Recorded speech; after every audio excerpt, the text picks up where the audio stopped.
அஸ்ஸலாமு அலைக்கும். Hi friends, இன்னைக்கு ஒரு மினி விளாக் பார்க்கலாமா? டைல்ஸ் டோர்லாம் வாங்குறதுக்கு காரைக்கால் தான் போயிட்டுருக்கேன். நிறைவில் இருக்கிற அரவிந்த் டைல்ஸ் தான் வந்திருக்கேன். ஃபர்ஸ்ட் டைம் இந்த கடைக்கு வரேன். உள்ளே போய் எப்படி மாடல் இருக்குன்னு பார்ப்போம். மேலே வந்து வால் டைல்ஸ்லாம் வச்சுருக்காங்க. கிச்சன், ஹால், பாத்ரூம்க்குன்னு எல்லாத்துக்குமே இருக்குது.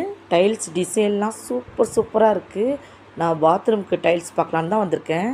நிறைய டிசைன் வச்சுருந்தாங்க. அதில் செலக்ட் பண்ணி கடைசியாக 2 மாடல் செலக்ட் பண்ணியாச்சு. அதுக்கு அமௌண்ட் பே பண்ணிவிட்டு கீழே கிச்சனுக்குள்ளே மார்பனேட் அப்புறம் ஃப்ளோர் டைல்ஸ்லாம் இருக்குதுன்னு சொன்னாங்க. அதையும் போய் பார்க்கலான்னு சொல்லிட்டு பார்க்க வந்திருக்கோம். ஃப்ளோருக்கு உள்ளதெல்லாம் செம்ம டிசைன் வச்சுருக்காங்க. எல்லா மாடலும் சூப்பராக இருந்துச்சு, குவாலிட்டியாகவும் இருந்துச்சு. அதை முடிச்சுட்டு டோர் வாங்கலான்னு சொல்லிட்டு கந்தாஸ் தான் போகிறோம். கந்தாஸ் போகிறதுக்கு முன்னாடி பசிக்குதுன்னு ஐயங்காரில் பன்னீர் டிக்கா சாண்ட்விச் வாங்கி சாப்பிட்டுட்டு போனோம். நாங்கள் டோர்லாம் கந்தாஸில் தான் வாங்குவோம். அங்கே தான் மாடல் சூப்பராக இருக்கும். எங்களுக்கு உடனே வேணுங்கிறதுனால எம்டிக்கில் தான் எங்கள் டோர் சைஸ் அவைலபிள் இருந்துச்சு. ஸோ எம்டிக் உட்டன் டோரே வாங்கிட்டோம்.